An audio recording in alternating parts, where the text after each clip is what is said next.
Hey guys, we're four undergraduate students working in a biology lab, and today we want to talk to you about salt marshes.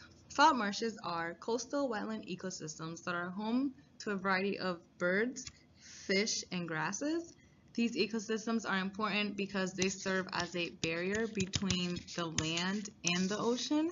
They protect the land from flooding and protect the ocean by filtering runoff from the land.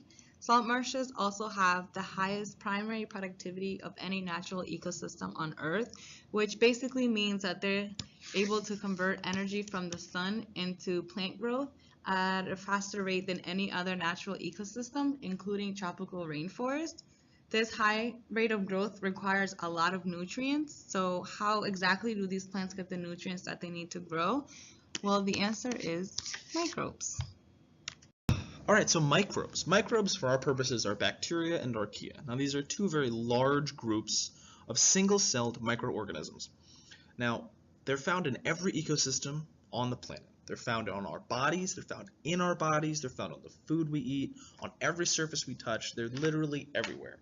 And a common misconception of microbes is that they're a biohazard or a threat to our health. And although some of these organisms do cause disease, the vast majority of them are completely harmless. In fact, they're essential to maintain all life on Earth. They're responsible for mediating multiple elemental cycles, one of which is the nitrogen cycle, which all life on Earth depends on. Nitrogen is the main focus of the work we do in our lab, and it makes up 78% of the atmosphere. But it exists as N2, which is a nitrogen triple bonded to another nitrogen. Now, while plants need nitrogen to make things like proteins and synthesize DNA, they can't use N2 because of this strong triple bond. They can't break it. They need it in another form.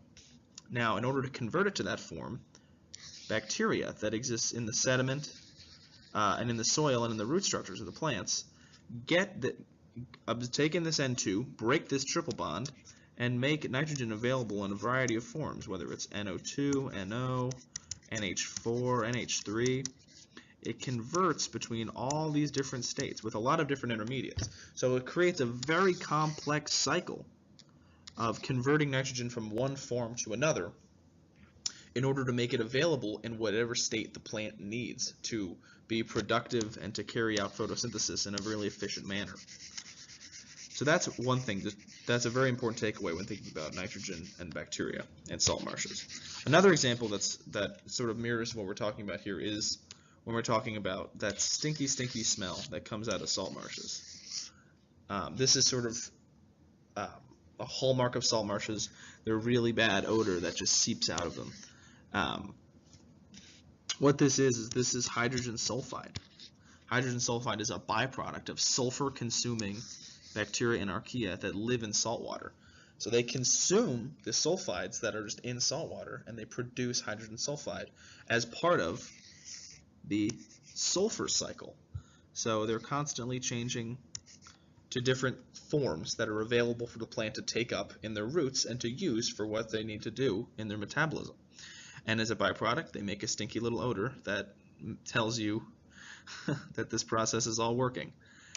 Okay, so bacteria and archaea play a hugely important role in transitioning nutrients to different states that the plants need, and in cycling these nutrients and making them available to all types of primary producers.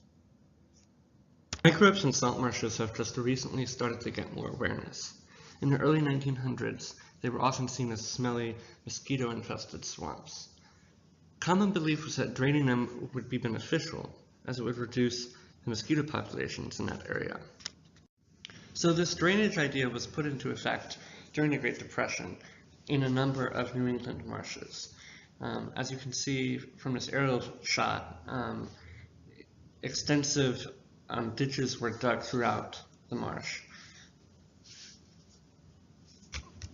And here's a shot of people digging them. It wasn't long before people realized that these ditches were a bad idea. They led to a steep decline in the biodiversity of the marsh, particularly the bird populations which fed and nested in it.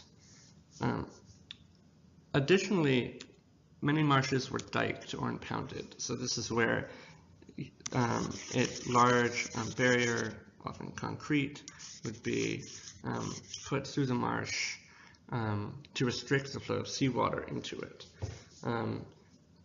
This restriction altered the salinity of the marshes, and in turn the plant, animal, and microbial communities that were able to inhabit them.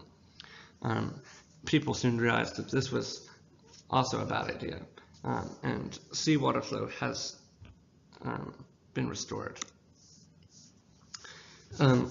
While no longer threatened by intentional physical disturbance, salt marshes continue to face the threat of pollution, especially in countries with limited environmental regulations. Their coastline existence often places them in industrialized areas where a variety of wastes, things like fertilizers and fuels, disturb both the flora and fauna. Another threat facing salt marshes is climate change. With climate change and warmer temperatures will come sea level rise, which will cause the marshes to move inland. Current climate change models also suggest increased drought and therefore higher salinity in salt marsh sediment as the marshes receive less fresh water. This could potentially impact microbial communities and therefore nutrient cycling in the marshes. Salt marshes, like all ecosystems, are extremely complex, and there's still so much that we don't know about how they work. Therefore, we still don't know exactly how climate change will impact salt marshes or how to best mitigate this impact, and this is why ecological research is so important. Thank you for watching our video, and I hope that you gained a deeper respect for salt marshes and salt marsh microbes.